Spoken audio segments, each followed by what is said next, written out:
Well, coming up on First at 5, cell service and access to 911 are limited today due to a major outage. The investigation underway to find out what impacted millions of people. Florida teens will be counting down the days until they are forced to give up social media. Why state lawmakers pass a bill to limit teen social media consumption. Loitering in the middle of the street, I can't drive down the street. I'm afraid to walk to the corner. I'm one house away from the corner. And neighbors in Gainesville are speaking out about the city's recent sweep of houseless residents. The plan from city officials to give them a new place to go. Those stories and more. First at 5 starts right now. First at 5. From the University of Florida's College of Journalism and Communications, you're watching WUFT News. If you're having trouble reaching your loved ones, you're not alone.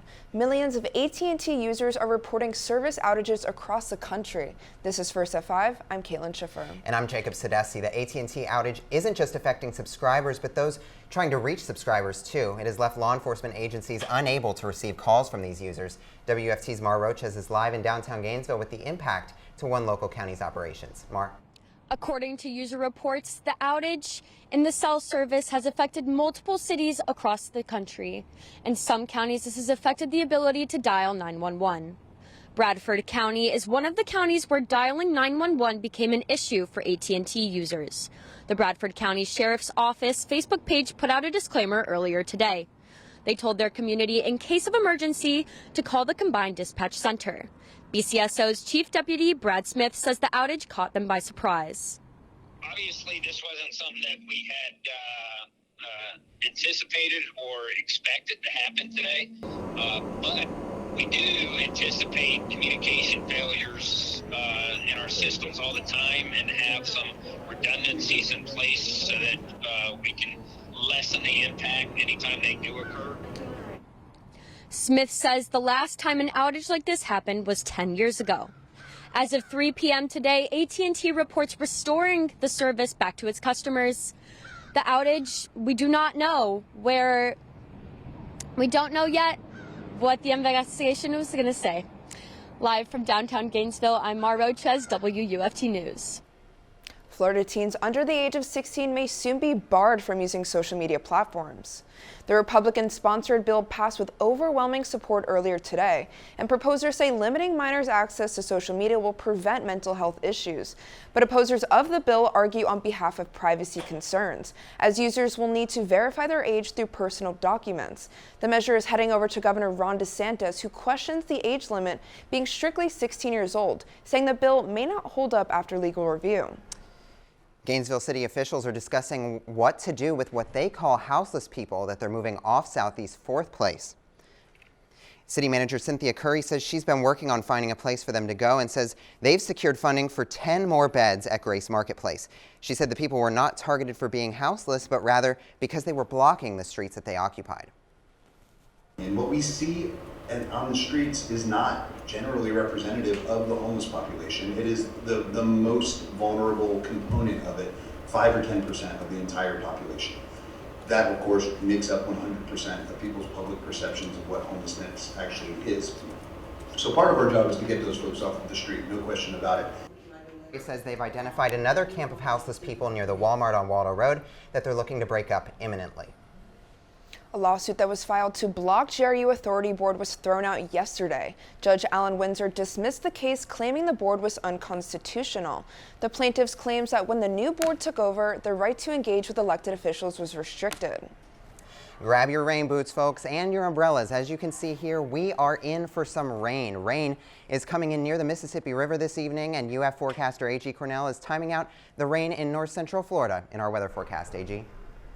So right now we're looking at our next storm system. That's going to come through tomorrow. The main bit of the storm is up here in north of us, but as we can see, we don't actually have any clouds above north central Florida right now. But that is, of course, subject to change. We look over at our campus cam, we can see beautiful blue skies. Temperatures are really nice and mild, 73 degrees over here. We're hovering right about the average for this time of year, 72 degrees. That's going to be the same here in Gainesville. We're looking a little bit cooler on the coast over there, 71 both in St. Augustine and in Daytona. Now, as we go through our evening planner, we'll calm down a little bit after sunset. It's going to be a really nice day for stargazing. Now, as we come up, we're looking at rain this Friday, sunny skies this Saturday. After the break. Well, one Levy County resident is out of $50,000 after an elaborate scam. Sheriff's officials say the scammers sent an email that looked like it was for Norton antivirus requesting payment for a software update. The resident called the phone number attached to the email where a man gave him directions to follow, and that allowed the scammers to overtake the resident's computer. Law enforcement officials are urging citizens to make sure emails are coming from the addresses that senders say they are. The fight to end animal cruelty in Marion County is expanding. 2 state attorney offices are joining forces to keep more animals safe. The task force, first created in 2022 by the 5th Judicial Circuit State Attorney's Office in Ocala, protects animals from harm and keeps them healthy. Now, this court announced Wednesday they are teaming up with the 9th Judicial Circuit that covers Orange and Osceola counties. There have been several severe cases of animal abuse and cruelty in Central Florida, including last week's rescue of more than 50 dogs from an overwhelmed rescue. Deputy Chief Assistant State Attorney James McManus says they have one goal for this task force. Hopefully, in the end, what we accomplish is a community that treats its animals better, where the animals are safer than maybe they were before. The new partnership will allow both offices to combine resources and handle more complex animal cruelty cases. Marion County officials are warning residents to boil their water. The notice applies to water used for cooking, drinking, or brushing your teeth.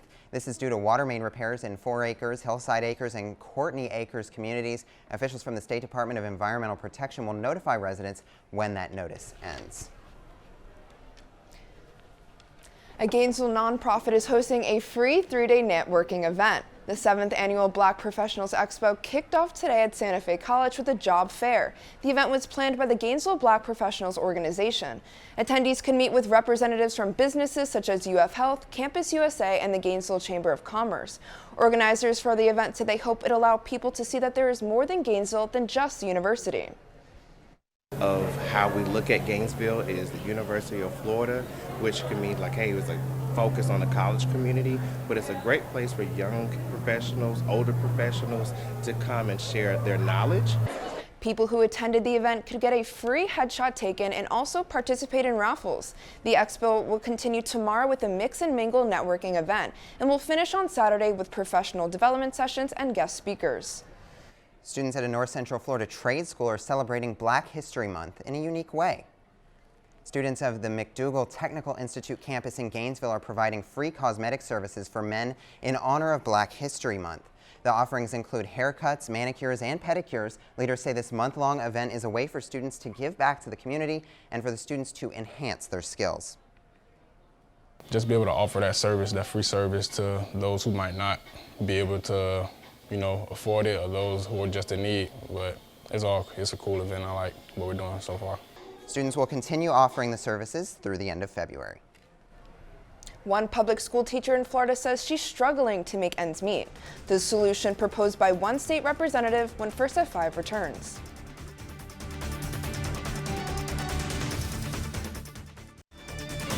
You're watching WUFT-TV News. The 2024 legislative session is well underway, and among the major bills moving forward is a raise for Florida's teachers.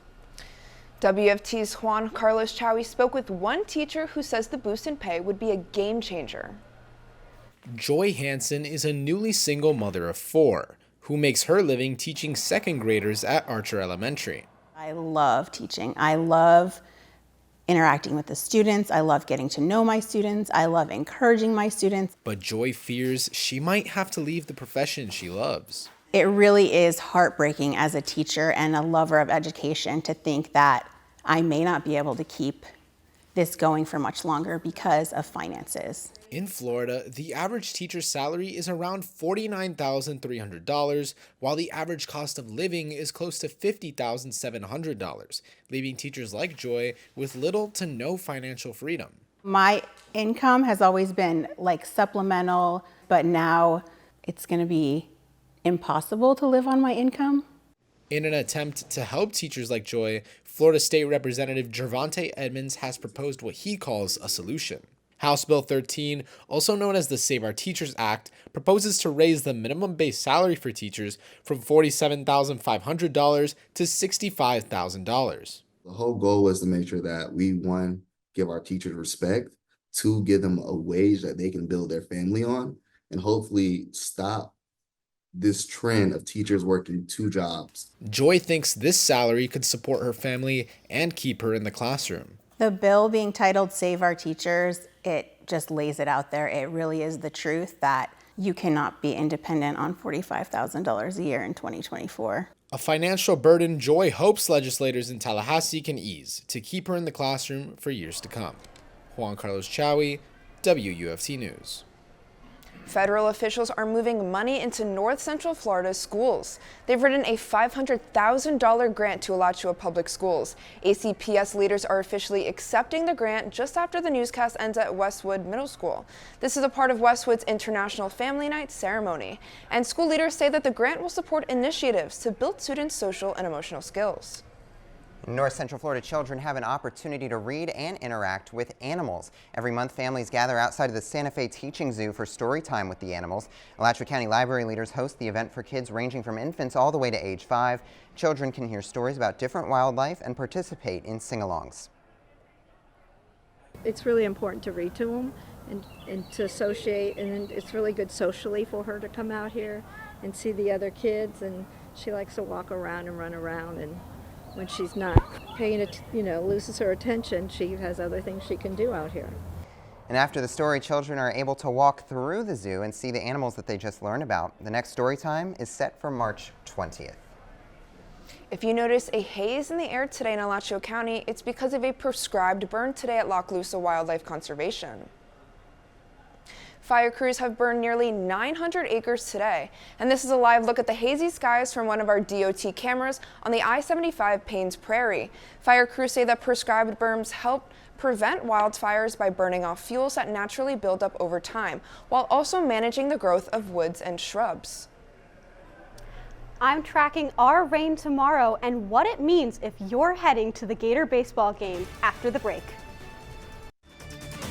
You're watching WUFT-TV News. Right now, I've got our radar pulled up and we can see our next storm system is coming through. We don't actually have any clouds going on right now, but that is subject to change over the next couple hours. As we get into Friday morning, that cold front is going to press south and it's going to bring with it some thunderstorms and some potential for rain. That rain's going to clear through Friday. We're looking at storms from approximately noon to about 4 p.m. After that, we should be good. And as we get to Saturday, we're going to look at some beautiful clear skies. Now, if we take a closer look at that radar, we'll see some scattered showers potential tomorrow morning, but our main showers are going to come through early afternoon. You can see that by 4 o'clock, we're pretty much in the clear here in Gainesville. A little bit more if you're heading up in Lake City. You might have showers a little bit later, but down in Gainesville, we're looking all right. Now, if you're wondering how much rain, we're definitely not as much rain as we had last weekend. We're looking at rainfall about 1/4 inch here in Gainesville, a little bit less over in Palatka, just 1/10 inch. Now, if you're heading out to see Gator sports tomorrow, you might want to be careful. If you're heading to see softball, there's a chance that we could still be seeing the rain by pitch off, which is at 3 p.m. If you're heading to baseball, we should be in the clear though. We'll see that our rain is pretty much gone by then. Gymnastics, of course, is an inside sport, but you might want to grab a jacket as you're heading home because temperatures will be a little chilly in the high 50s. Now, as we take a look at our weekend, we're going to see beautiful sunny skies both Saturday and Sunday. Our temperatures are 70 degrees on Saturday, not a cloud in the sky. Very similar story on Sunday, just a little bit cooler. Now, of course, when we pull up the Muggy meter, we'll see that we're definitely very chilly or very not humid on Saturday and Sunday. Taking a look at our 7-day outlook, we can see rainy skies on Friday, a beautiful weekend Saturday and Sunday, no humidity, very temperate temperatures. Monday, we're going to be warming up a little bit. Just a little cloudy on Tuesday and Wednesday. Wednesday's actually 80 degrees as we get into next weekend. We actually have a breaking news update in regards to the deadly shooting of a teenager we first told you about on Monday. The Gainesville police now say 3 men were seen by witnesses running away from the scene moments after the shooting, and one of them had a gun. Detectives say neighbors told them they heard 3 or 4 gunshots at the Point 23 apartments on Northeast 23rd Avenue. Investigators are asking anyone with information about the shooting to call GPD immediately. That's all we know right now. We'll keep you updated on any developments on WUFT.org. And now, let's get over to sports. Coming up in sports, Gators women's basketball is looking for a bounce-back win at home tonight against Missouri. Here's a live look into the O'Connell Center, where we are 30 minutes away from tip-off. Can the Gators get back in the win column and end back-to-back conference losses? All that and more after the break. You're watching WUFT-TV News. Welcome into sports. I'm Jesse Simmons. We're just minutes away from Gators Hoops hosting Missouri. WFT's Miguel Molina is live from the O'Connell Center for tonight's matchup. How's it looking so far?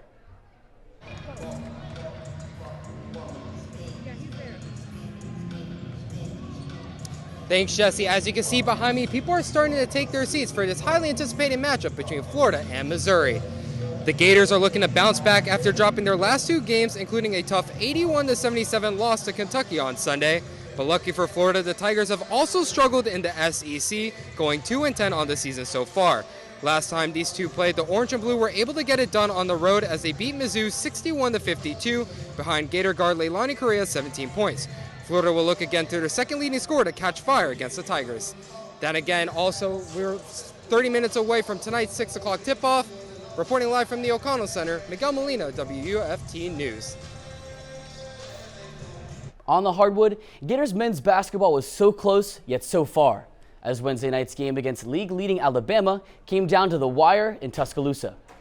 After blowing a 10-point lead in the second half, the 24th-ranked Gators were able to keep the 13th-ranked Crimson Tide on edge, with forward Tyrese Samuel getting a lofted putback to tie the game at 85 apiece. This was followed by a clutch block from Micah Hanlockton to send the game into overtime. From there, the Tide shifted away from Florida, as Bama outscored the Gators 13-8 in OT to finish it off 98-93. The Gators moved to 18-8 on the season, and Bama continues to lead the SEC at 19-7. Up next, the Gators are back home on Saturday in the O'Connell Center to take on a struggling 7-18 Vanderbilt. After a year of discussions, it's official. The Florida Gators are moving to the Big 12 Conference. Before Gator football fans raise an eyebrow, it's not every team, it's a lacrosse team making the move. On Wednesday, the Florida Gators lacrosse team announced that they will be joining the Big 12 Conference for the 2025 season. The Orange and Blue will be leaving the American Athletic Conference and will join the new conference alongside Arizona State, Cincinnati, Colorado, San Diego State, and UC Davis. Gator lacrosse head coach Amanda O'Leary is looking forward to this move for her team. But I think for them, just the opportunity to be able to play, I think, a more expanded schedule of out-of-conference play. I think they kind of, they're going to enjoy that and being able to play those top teams in the country week in and week out. Looking over to baseball, the Gators are seeing freshman perfection and hot sticks at the plate heading into the weekend. After a run rule win over the Ospreys in Game 1, Florida followed up in Game 2 with another freshman starting on the mound. Right-hander Alex Philpott tossed 3 innings of clean work, giving up no runs on 2 hits and 2 strikeouts. Ty Evans started the 11th game hitting for the Gators, mashing the first pitch he saw for a 2 RBI single in the first. Jack Caglione followed in tune with a laser up the middle for an RBI. But the real star at the plate was outfielder Michael Robertson, who collected a career-high 4 hits and 3 RBIs at the plate. In the 9th inning, Brand Neely slammed the door shut in his debut on the mound, with the Gators winning 14-3 and outscoring UNF 24-3 in 2 games. The 2-1 Gators get set to host Columbia in a 3-game weekend series starting tomorrow at 6:30. 14th-ranked Gators softball followed in suit, matching the baseball run total with 24 runs of their own, but edging baseball by not giving up a single run in the doubleheader against UNF on Wednesday. Weather moved the games up one day, so the Gators brought the rain on their own, with 23 hits at the plate and giving up just 3 hits on 9 strikeouts in the circle over 11 innings. Senior outfielder Katie Kistler went 4 for 7 in the doubleheader with 6 RBIs, 4 runs scored, and a big 3-run home run. Pitcher Keegan Rothrock continued to shine as well, throwing a perfect game up until the 4th inning of Game 2, finishing off a combined 1-hitter with Olivia Miller. One final note, Florida men's and women's swim and dive are competing in the SEC championships in Auburn throughout the week. I've been hearing that the Gator swim and dive team have been making a splash this season. I know it certainly doesn't feel like swimming weather to me, but it sounds like we all might be getting a little bit wet in the coming days, right, AG? So we'll probably getting a little bit wet on Friday, but Saturday, Sunday, and Monday are going to be beautiful sunny days. Tuesday and Wednesday are a little bit more cloudy, a little warm on Wednesday, temperatures 80 degrees as we go into next weekend. Thanks, AG. BBC News America is next, and the PBS News Hour is coming up at 7. But remember, your Florida news is always on at WUFT.org. Have a good night, everybody.